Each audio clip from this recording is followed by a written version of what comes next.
એટલે તમે જ્યારે કહો ને જ્યોતિષિક વિજ્ઞાન છે ને આપણે પછી ગ્રહોની વાત કરતા હોય, જનરલી આપણે કોઈને પણ જ્યોતિષને મળીને તો હોય એવું કુંડળીમાં કે તમને રાહુ નડે છે, તમને કેતુ નડે છે, તમારો મંગળ નબળો છે. તો મારા એક સંબંધી હતા ને હંમેશા મને એવું કહેતા કે લાખો કરોડો કિલોમીટર દૂર રહેલા ગ્રહો કેવી રીતે નડે આપણને એમ. લાખો કરોડો કિલોમીટર દૂર રહેલા ગ્રહો નડે છે કે નથી નડતા, પણ તમે જો સૂર્ય કેટલે બધે દૂર છે છતાં પણ આપણે સૂર્યને તો જોઈ જ શકીએ છીએ. તો વાત એવી છે કે હું હંમેશા એવું કહું છું કે એસ્ટ્રોલોજર્સ શનિ, રાહુ, મંગળ અને કેતુના નામે પોતાની દુકાનો ચલાવે છે. તમને આજ સુધીમાં તમારી આ એજમાં 25 વર્ષના તમે થયા હશો તો 25 વર્ષમાં તમને આજ સુધીમાં કોઈએ તમારા મિત્રએ એવું કીધું કે ભાઈ કાલે કોઈનો ફોન આવ્યો ને એણે મને એવું કીધું છે કે હું રાહુ બોલું છું ને તને નડું છું? સાહેબ, આ ઘટના શરૂ થાય છે નડવાની.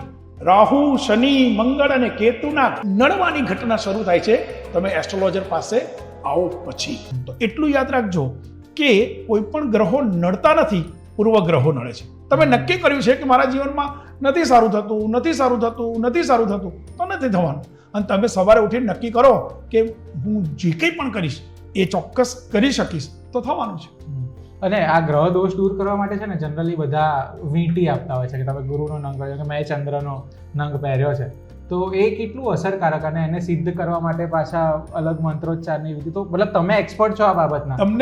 તમને જ્યારે પણ તમે કોઈ વ્યક્તિને જોશો તો લગભગ આપણામાંથી ઘણા બધા લોકોએ કાં તો ગુરુ પહેર્યો હશે, જે આ ગુરુ આને પોખરાજ કહેવાય, યલો પોખરાજ, ગુરુ પહેર્યો હશે, કાં તો ચંદ્ર પહેર્યો હશે. વધારેમાં વધારે લોકો ચંદ્ર પહેરે છે. હવે ચંદ્ર છે ને થોડોક સસ્તો છે અને હાથ વગો છે એટલે આપણે પહેરી લીધો. હવે તમે જોજો જેને ચંદ્ર પહેર્યો હશે એમાંથી લગભગ લોકોને તમે એમ પૂછો કે તમે ચંદ્ર કેમ પહેર્યો? કઈ નહીં યાર, આ મમ્મીએ છે ને મારામાં ગુસ્સો બહુ છે ને મને બહુ ગુસ્સો આવે છે એટલે મમ્મીએ મને ચંદ્ર પહેરાવ્યો. એવી જ રીતે મંગળની વાત હશે, તમે મંગળ કેમ પહેર્યો? મમ્મીએ કોઈ એસ્ટ્રોલોજરને બતાવ્યું અને એ એસ્ટ્રોલોજરે એવું કીધું મંગળ પહેરાવો સારું થઈ જશે. કેટલા વર્ષથી પહેરો છો? 30 વર્ષથી પહેરો છો. વાત એવી છે કે ચંદ્ર, મંગળ, હું ગ્રહો પહેરવાની ના પાડું છું. હું કહું છું કે તમે તમારા પોતાનામાં વિશ્વાસ રાખો, તમે પોતે નક્કી કરો એટલું જ ભગવાન આપશે. મેં હંમેશા સ્ટેજ ઉપરથી આ વાત કરેલી છે કે ઉनको તો દેના હૈ, ઉनको તો એટલે કે ભગવાનને, ઉनको તો દેના હૈ, હमें લેના નહીં આતા. તો બસ આટલી વાત યાદ રાખજો કે તમે નંગો નહીં પહેરો, તમે ગ્રહો નહીં પહેરો, તમે વીંટીઓ નહીં પહેરો તો પણ તમારા જીવનમાં સારું થશે જ. પણ મૂળ નક્કી એ કરવાનું છે કે સારું કરાવવા માટે, સારું કરવા માટે તમે પોતે નક્કી કરશો કે મારું સારું થશે તો જ થશે. મારા જેવા ક્યાંક કોક નિમિત્ત બનશે પણ એની સાથે સાથે તમને મિસગાઈડ પણ કરશે. એટલે કોઈ ગ્રહ જે વીંટી હોય કે જે આપણને રત્ન કીધા હોય એ પહેરવા જ ના જોઈએ કે એ યોગ્ય વ્યક્તિએ યોગ્ય વસ્તુ પહેરવી જોઈએ? મતલબ થોડું ડિટેલમાં મારે એ વસ્તુ ચોક્કસ જાણવું. તમને હું એમ કહીશ કે પહેરવા જ ના જોઈએ તો તમને એક બીજો સવાલ એ ઉઠશે કે બાપુ તો તમે કેમ આટલા બધા પહેર્યા છે? પહેરવા ન જોઈએ એવું નથી. તમારી પાસે સગવડ છે, તમારી પાસે તમને ભગવાને આપ્યું છે અને તમને એમ લાગે છે કે હું પહેરું અથવા તો હું આ પહેરવાથી મને સારું લાગશે, ધેન યુ કેન એન્જોય. પણ તમને મારા જેવો એમ કે તમને કે ભાઈ તમારે પોખરાજ પહેરવાનો છે તો જ સારું થશે. હવે તમે તપાસ કરવા જાઓ પોખરાજ કેટલાનો. હવે પોખરાજમાં નિયમ છે પાછો કે આટલા કેરેટના પહેરો, આટલા કેરેટના. દાખલા તરીકે જે બિઝનેસ કરે છે એ લોકોએ 9 કેરેટ અથવા 9 કેરેટથી વધારે પહેરવાનું. જે પુરુષ મેલ જે જોબ કરે છે 6 કેરેટથી વધારે કાં 6 કેરેટ સુધીનો પહેરે. જે બહેનો જોબ કરે છે એ 4 કેરેટથી 6 કેરેટનો પહેરે, અને જે બહેનો જોબ નથી કરતા, બિઝનેસ નથી કરતા એ 4 કેરેટ સુધીનો પહેરી શકે. તો આવી રીતે અલગ અલગ કેરેટના અલગ લોકો પોખરાજ ધારણ કરી શકે. પણ તમને એ ખબર છે પોખરાજની કિંમત કેટલી છે? પોખરાજ બહુ જ મોંઘા છે. તો હું એવું માનું છું કે બધા જ વ્યક્તિ એમની એટલી કેપેસિટી નથી હોતી કે એ લોકો એ ખરીદી શકે. અને ન ખરીદો તો તમને કોઈ મારા જેવો વેબમાં મૂકી દે, તમે ગુરુ નથી પહેર્યો ને એટલે આ તકલીફ થાય છે. તો હું હંમેશા કહું છું, જો તમે મારા વિડીયો જોયા હશે તો હું કહું છું કે ગુરુ નહીં પહેરાય તો ચાલશે. તો એના બદલે શું કરો? એના બદલે દરરોજ સવારે ઉઠીને 1 ગ્લાસ ગરમ પાણી બેસીને પીશો ને સાહેબ, તો પણ તમારો ગુરુ તમને પોઝિટિવ રિઝલ્ટ આપશે. ગુરુ નહીં પહેરો તો પણ. તો મારું એ કહેવું છે કે કોઈ પણ નંગ તમે અત્યારે લેવા જશો તો હવે મારા જેવો કોઈ એમ કે સોનામાં પહેરવો, કોઈ કે ચાંદીમાં પહેરવો, તો આ સોનું કે ચાંદી કોઈ પણ ધાતુ લેવા જશો તો ધાતુ એ મોંઘી મોંઘી હશે. આવવાની, હા. તો આટલો ખર્ચો કર્યા, એક તો તમે તકલીફમાં છો, અને એવું તો છે નહીં કે બધાની પરિસ્થિતિ સારી છે. તમે સમજો, તમને એક વાત કહું, ખાસ કરીને જે બહેનો અત્યારે આપણને જોવે છે ને, એ બહેનો માટે એટલું ચોક્કસ કહીશ કે દરેક બહેનના મનની અંદર એવું હોય કે મારે ડાયમંડ પહેરવા છે. હું તો કહું છું ડાયમંડ બધાએ પહેરવા. જો માની લો કે તમારી પાસે સગવડ હોય, તમે નંગ નથી પહેરી શકતા પણ ડાયમંડ પહેરવાની સગવડ હોય તો ડાયમંડ પહેરજો. 90% એસ્ટ્રોલોજર્સ તમને ડાયમંડ પહેરવાની ના પાડશે.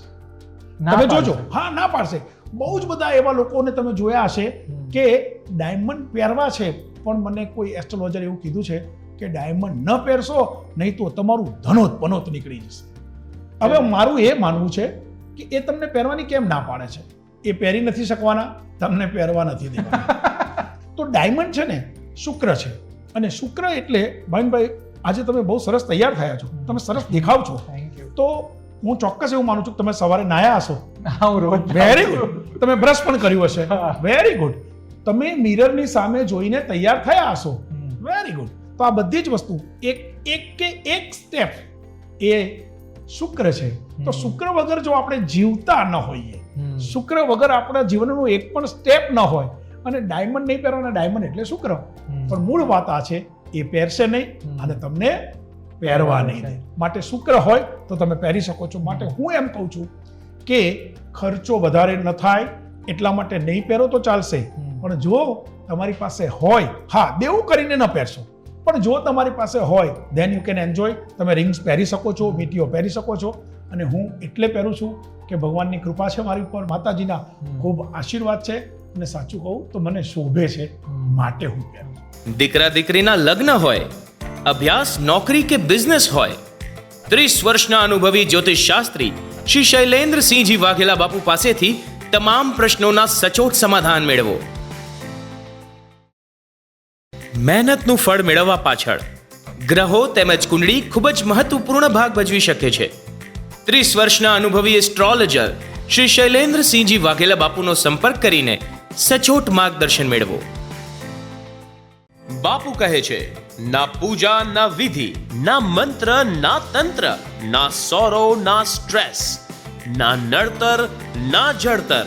You can solve all your problems by yourself. વિશ્વ વિખ્યાત એસ્ટ્રોલોજર શ્રી શૈલેન્દ્રસિંહજી વાઘેલા બાપુનો આજે જ સંપર્ક કરો. ગ્રહો નડે છે તો હવે પૂજા વિધિના ખર્ચ કર્યા વગર જ સચોટ ઉપાય મેળવો. આજે જ વિશ્વ વિખ્યાત એસ્ટ્રોલોજર શ્રી શૈલેન્દ્રસિંહજી વાઘેલા બાપુનો સંપર્ક કરો.